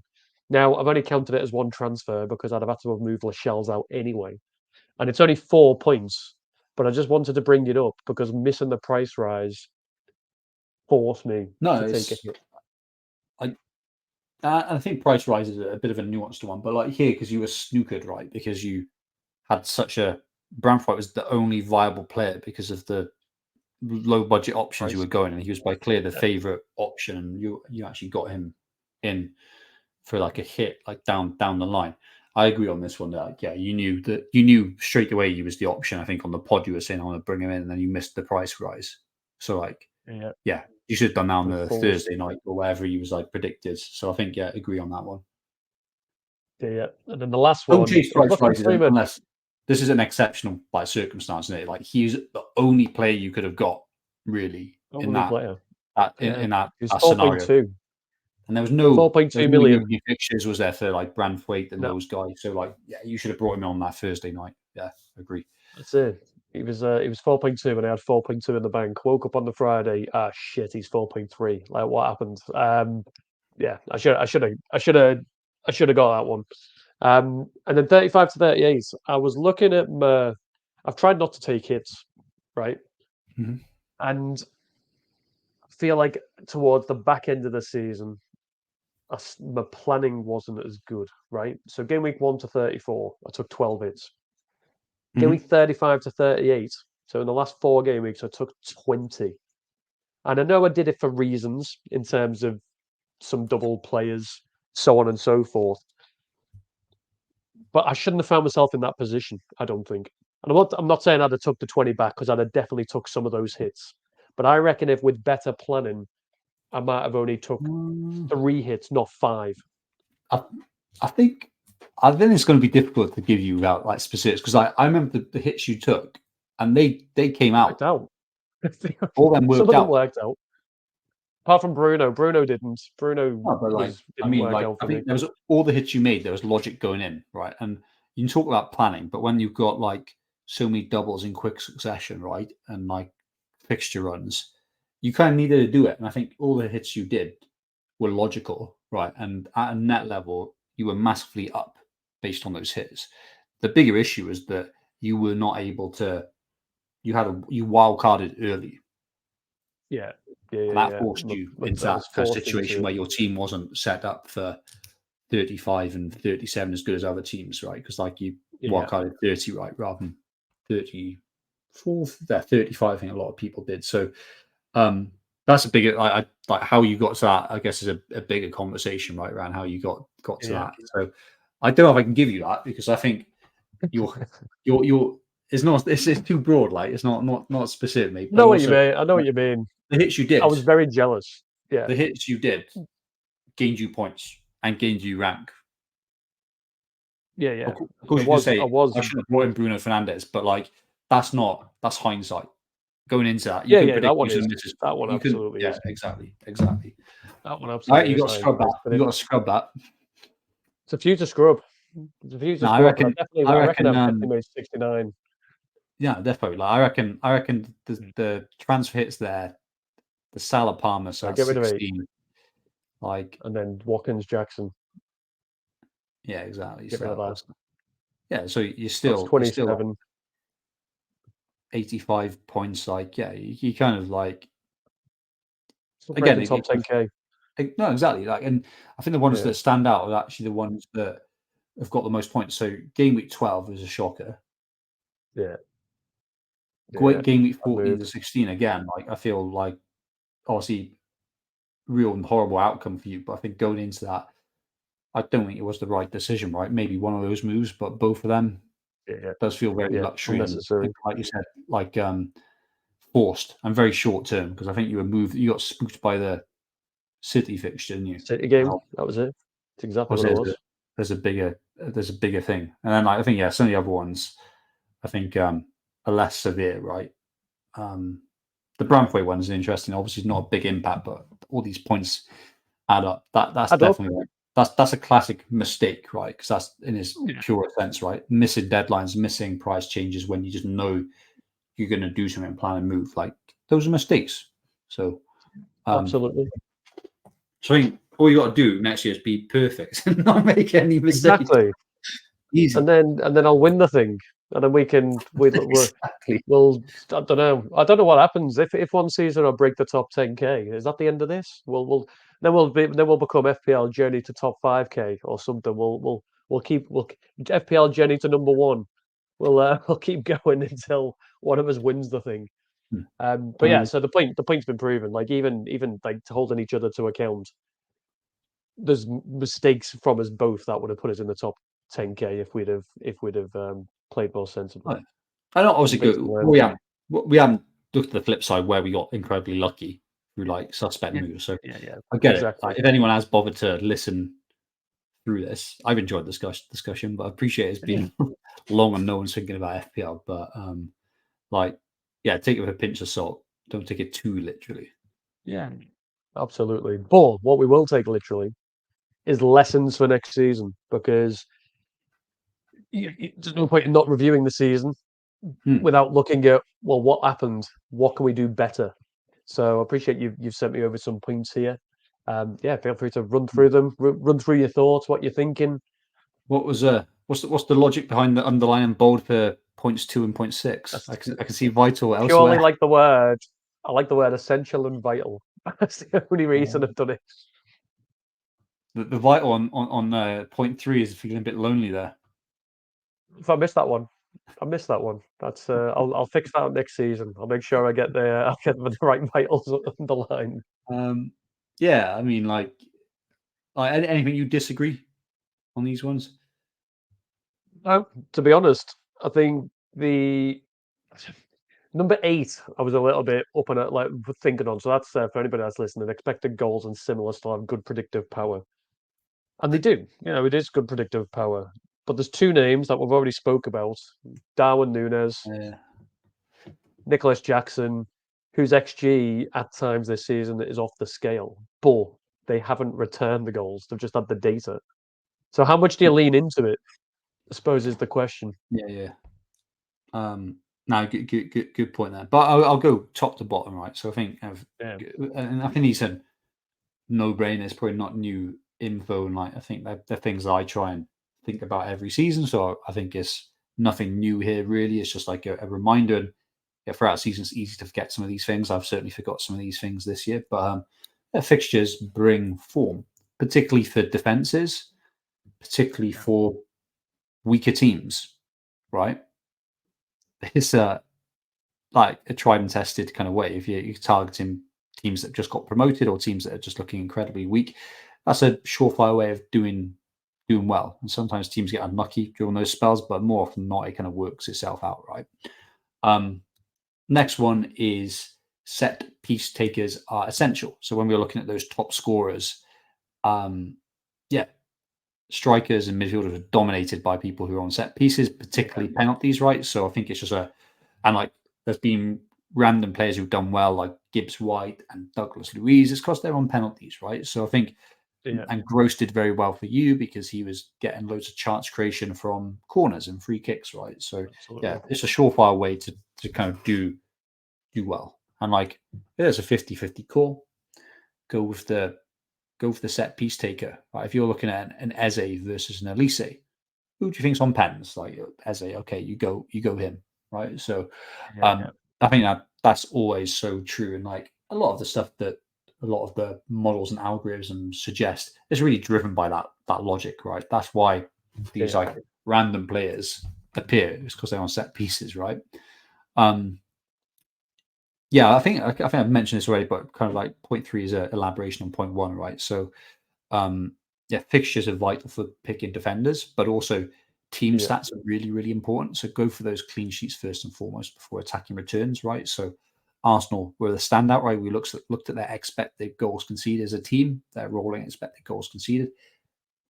when you weight that against team difficulty, it was who they played. It was exceptional, right? So I think, for defenders, that's your first port of call, really. Then you can Yeah, yeah, start having a bit more fun around attacking returns and whatnot.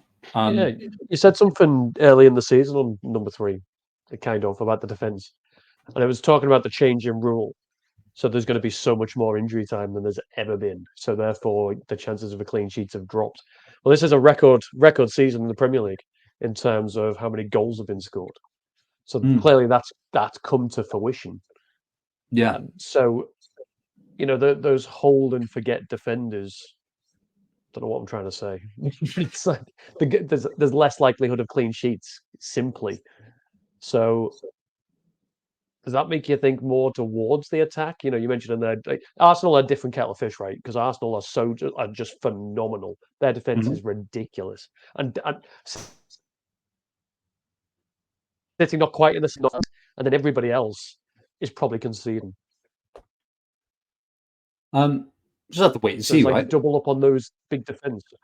Yeah, yeah, Not necessarily. Let's see what the fixtures are, right? There might be some cheaper defenders who have like really nice, generous fixture runs, and let's see what the team stats say. Let's see how they emerge, right? yeah. Because I think That'd be good. that that more than anything has been dictating who's getting the clean sheets, and it's kind of really come through, right?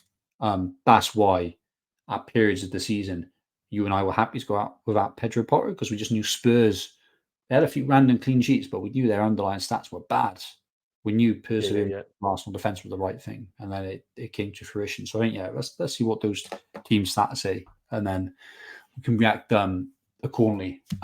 Next one is like yeah, limit hits outside exceptional circumstances.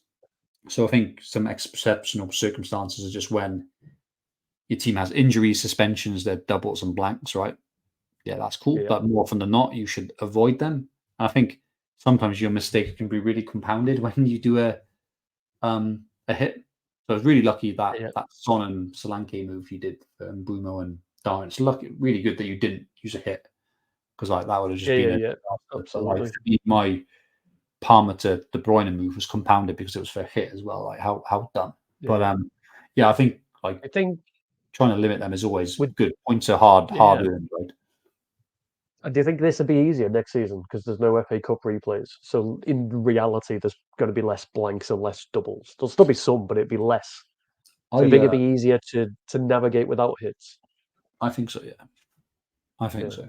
And like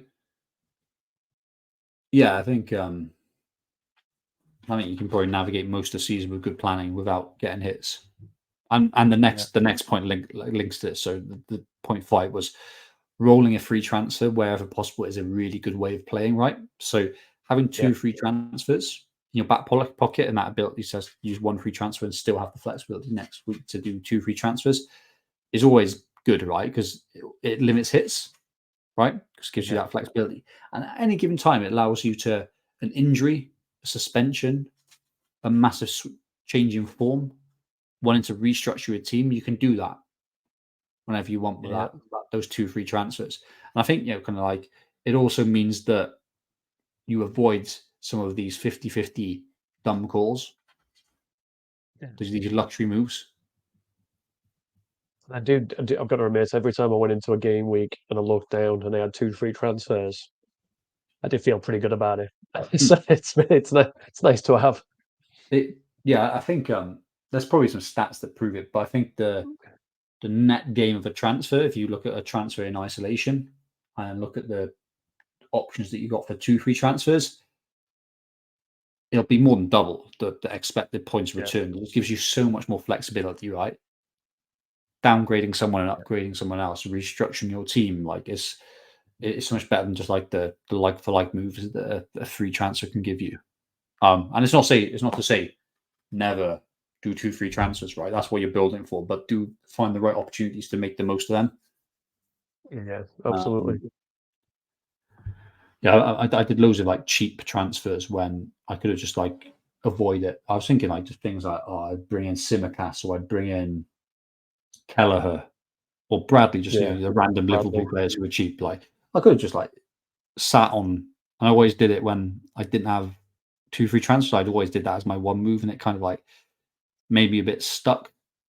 So yeah, I think rolling transfers is a smart play. And yeah, next one is minutes are really vital. Obviously, you can't predict injuries, but you can predict players that are nailed and players that have a little bit more of a rotation risk. And I'd probably say that going for someone who is nailed on in terms of minutes, take them over someone who might be less nailed but is a bit more explosive.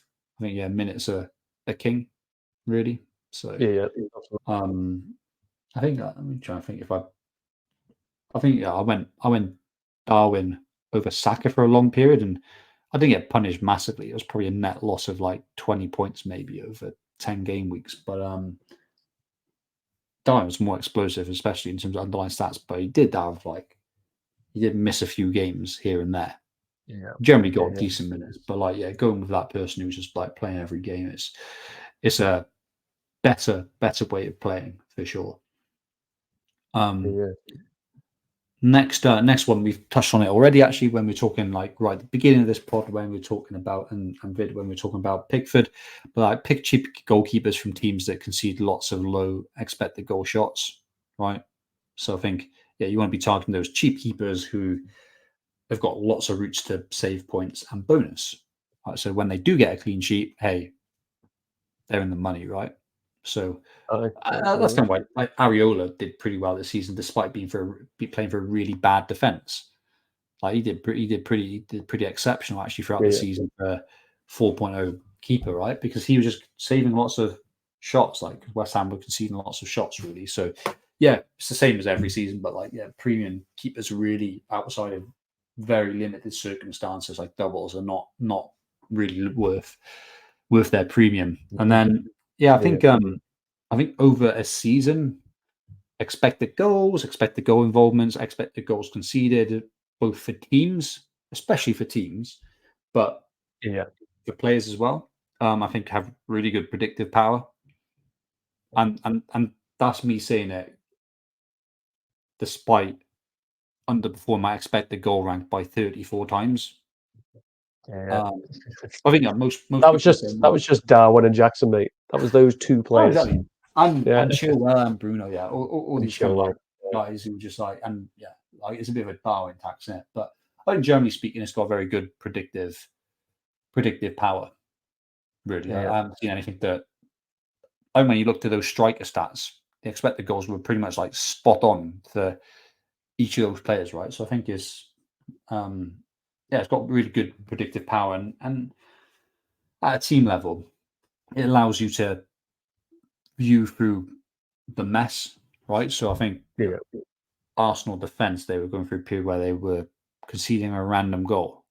But like the underlying stats were outstanding, right? And it only takes so much amount of time before everything reverses the mean, right? They started getting those clean sheets, and like it might have been a surprise to some, but if you're looking at the stats, it wasn't a surprise.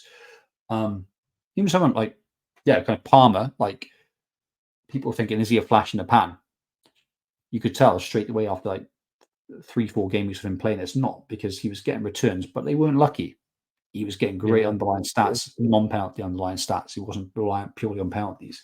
So he wasn't a flash in the pan. It was like sustainable. And also like it can highlight just these players that are getting lucky. So they're not, you don't have to tear your team to get them. So I'm trying to think of any examples this year. I think examples from previous years would be like, yeah, De Bruyne, yeah, I think great example, right? And that proved true, right? He's got some returns, but they weren't to the level that he was getting because it wasn't sustainable. Like it's not sustainable for anyone. Like previous seasons, it was like Almiron was a great example. Matoma, another good example. Like players that would run incredibly hot, but like it's just a flash in the pan, right? And they reversed the mean. So I think, but De Bruyne's a good example from this season. To be fair, so yeah, I think it's still got really good predictive power. I'll still be using that as a good reference point next year. I mean, I don't know if you're converted or not. Maybe not. Well, yeah. I still am. I just don't want to remember Jackson and Darwin. But They're the ones. Jackson's been great since second only had Jackson now, 35 onwards. He's been good, hasn't he? Yeah. So he came back. He came back. Darwin then started getting dropped. And Darwin had a little session where he scored against Forest, scored against Brentford. He had a couple of, but it was like 3 or 4 game weeks, Yeah. so it wasn't what was expected. But I think expected goal. I love expected goals and expected assists. It's the reason I went for players like Gross, because Yeah. their expected data was telling me they're better than the other options. So yeah, I'm a big fan. I'm a big fan of the stats. But I'm a mathematician, mate.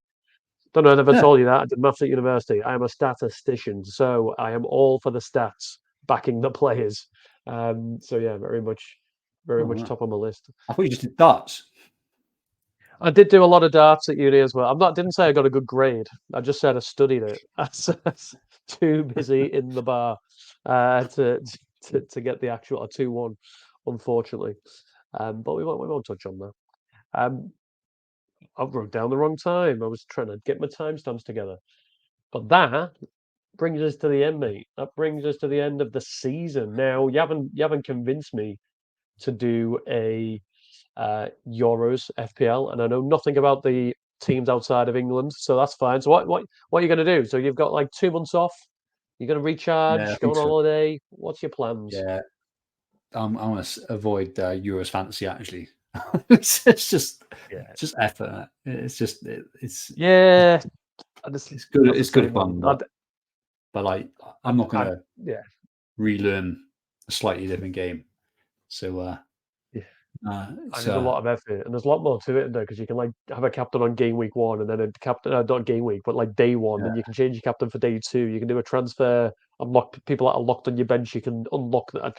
It's a mess. It's a mess. It's too much to think about, and I no, end up yeah, having, because I don't know anything outside the Premier League, I end up having 7 players I've never heard of. So no, yeah, you're so spot on. fun. You're spot on. I mean, like I'm getting my fantasy fix from playing like F1 games, so Yeah, like you'll that'll crack keep on me with that. occupied over the summer. Is that why you're So wearing the top? yeah, shout out to Williams. No, like Shout out to Williams, official um, sponsors. hey, Just in case anybody sues me, Williams is not an official sponsor of this podcast. but yeah, that'll keep me going for a fantasy point of view. But like, yeah, I'll kind of avoid the Euros. I'll just watch on as a interested spectator, I Yeah, guess. yeah, Um, yeah, but yeah. yeah, I think this will be the last Absolutely. one now till what? August, Late July, probably. I guess. Yeah, late July is it Late when July, like whenever the when game its opens. fixtures are out and initial teams are out. We'll get together and Yeah, do a let's do a we'll do some early drafts. We'll try and do some yes, early drafts before like there's a template that's emerged and there's all yeah, like yeah. Absolutely. I predictive want to. tools. Probably will be quite close, but like to the predictive tools. But let's try and do it independently, Yeah, man. that's what I want. I want to do it without any of us looking at Twitter, and I want to do it without any of us knowing who the other one's bringing in. And then we just go Cool. boom. There's draft number 1 each, and then see how close it is. Hmm. I reckon probably pretty I close. reckon. I reckon. But 11 players will be the same. I reckon. Um, Last 2 questions before we go for you. Number 1, despite the fact it's not been your best rank, have you enjoyed the season? Uh, like yeah, honestly, like I think I said it last week, but like I enjoy it more than the season before last. Yeah. Oh yeah, last season, like where I finished like 17k, but I got to that sort of rank by game week 10, and I was expecting a top 1k once I was there, and I just like bumped up and down between Yeah, 10k and 50k, and just didn't move like all season. But like this season, like um yeah, you get I have a bit of momentum coming into the final stretch where I think I've got like 8 green arrows, right? So I think how you finish makes a big difference in terms of how you enjoy it. So like yeah, enjoyed the running. And yeah, I think like yeah, fundamentally, I think I played not great. Like, obviously, there was lots of mistakes there that we highlighted, but yeah, I played fundamentally pretty decently, right, based on those yeah, FPL review kind of ranks. So like yeah, I think another season it could have been a top 10k. So yeah, it's been good fun, and obviously like yeah, this has been a interesting twist, like chatting every week. yeah. So yeah, I've enjoyed it, That man. was my I've enjoyed second. it. That was my second question. But I do want to point out, so like you came 113k, was it? Yeah, yeah. Or four? like for you, that's a bad rank, right? Granted, there's levels in this game, right? But in 113k is like top 2%. So it's still a ridiculous finish. I know it might not Yeah, feel I like mean, it, but I just mean, in context. it's it's all relative, isn't it? But I think Yeah. there's better managers than me, right? Who finished worse this season. So I don't know what happened this season, but I think there's a guy, I think like Finn Solly or something like that. He was like often the top or number two after Fabio Borgi. I think he was like Yeah. 250k for some. I don't know how, but like there's a Yeah. few good managers who are like down in the lower ranks. But I think yeah, I think it was quite. I think it's still quite easy to get top 50k with sensible play. And I Yeah. think what we've Yeah. discussed today kind of really does highlight that. That's ignoring luck, man. That's just like Yeah. basic decision making, and that's just kind of like sound logic. And then once you get to there, then you can roll the dice with luck. I think. Yeah. Yeah. Absolutely. And then the So yeah, I last think like question you've kind of partly oh, answered. Have you enjoyed this? yeah, it's been good fun, man. It's like, I mean, Yeah. obviously you do all the graphic design, so like Which is why it's some shit. some might be surprised you didn't do that at university, but yeah, Yeah. it's always a pleasure, and that definitely makes me feel like makes me play better. Do you know what I mean? Thinking through stuff and talking through stuff. And I think yeah, where there's been mistakes is when we've contradicted ourselves, what we've discussed about, right? So yeah, it's been good fun, man. But what's question for you? What's your target for next year? My best ever finish. I Yeah. know it's called FPL It's 10k. 10k top 10k is a dream, right? If I ever finish top 10k, I will have achieved my all-time FPL uh, goal. Realistically, first time I've ever done back-to-back top 100ks. So 70k this season, 47k last season, or something like that. The best ever finish is 43k. I want to beat that. That's what my aim Okay, is. that's doable. Yeah. Beat that. So top 42k in theory would be my best ever finish. Sorry, I'm lying. I had one season where I got like 41,197. So let's just call it top 40k. That's where I'm going for. My best ever Yeah. finish. That's what I want. Hmm. Is your aim back into the top 10k, I assume? First objective is to beat you. Need a Take the crown back. yeah. Um, and I think I think realistically, I'd want to be getting top 5k again. I think, but I say that like realistically, just because like most more seasons than not, I've achieved that. So, and I think my expected goal rank this season suggests that would be doable. So, if I cut out some mistakes, play better, I think that's still achievable. Get some luck along the way. I'll be targeting that. I think as well, like I'd like to because I've plummeted down a lot of like these like overall leaderboards, you know what I mean, like Hall of Fame style stuff. Like, I'd Yeah, love to get closer back to the top 10, top five in some of those. But I think to do that, yeah, I'd need an exceptional season. Given like this one was like so far down, I'd probably need to be around like 1K. So I don't think anyone yeah, can go into the season predicting or expecting that. So that's a yeah. push. Where But like, do you yeah, know where you've dropped to? Like on the one, there was one that you were ranked. I think going yeah. into the season, you were ranked sixth. I think my favorite one. There's a few of them. My favorite one, which I think is the Yeah, best representation, all things considered, is FPL research. Um, yeah. I'll send you the link. You can have a look at yourself. But like, yeah, if anyone See where goes on I'm that, at. anyone Yeah, goes on their Twitter account.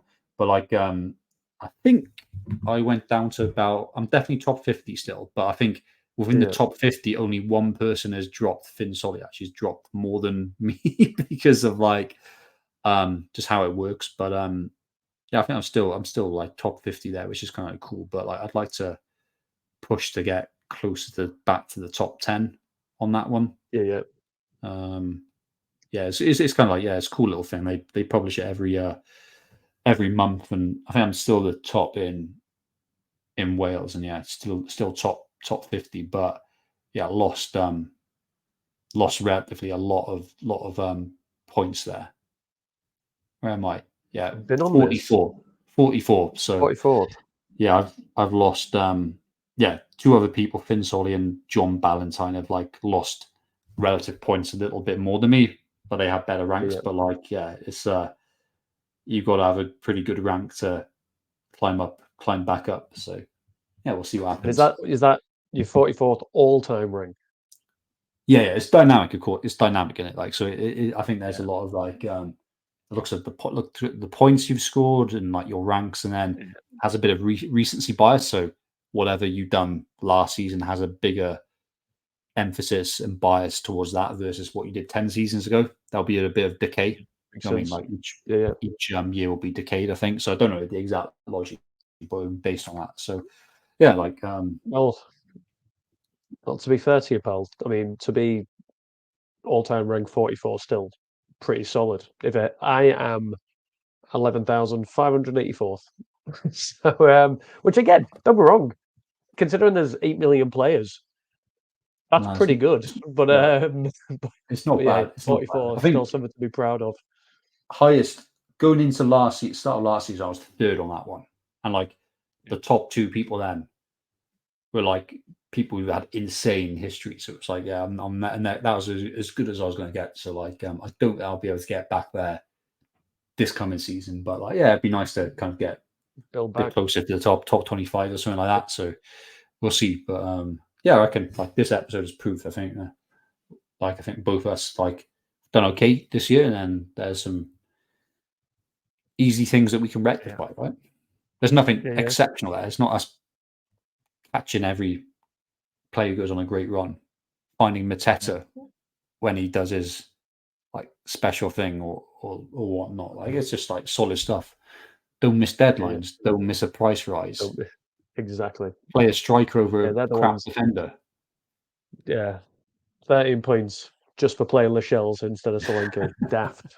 Don't bring in a player for a hit that is massively overperforming the stats. There is obvious things there that were both made like yeah, drastic errors. Me, I'm thinking about this all-time rank rate. So I've climbed 3,000 places. So that's good over the last year. Um, but maybe it should be FPL journey to 10k. Maybe that should be my aim. Top 10k of all time. That's where I'm not far off. I've got about 1,600 places to make up. Oh man, can't change that. You can't change that. No, I'm not going to change it. I'm not going to change it. I need a season top 10k. But Matt, for the last time this season, mate, honestly, thank you for joining us. Appreciate we'll be back, sort of back ended. I mean, I'll speak to you obviously well before this, but for this, speak Yeah. July, August time, depending on when the game opens, and yeah, we'll definitely do that. The blind drafts and see how close we are. But enjoy the Formula One. Enjoy having the Euros off. Enjoy supporting everybody that's playing England. And no doubt I'll speak to you soon, mate. All right. Good man. You have a good one. Speak soon. Will do. And to you, the listener, we said it at the beginning. We genuinely do mean it. Thank you for your time this season. We hope the rank was what you wanted. But come back next season. Let's make it better together. Thank you once again and speak to you soon. I've moved my end logo. Goodbye.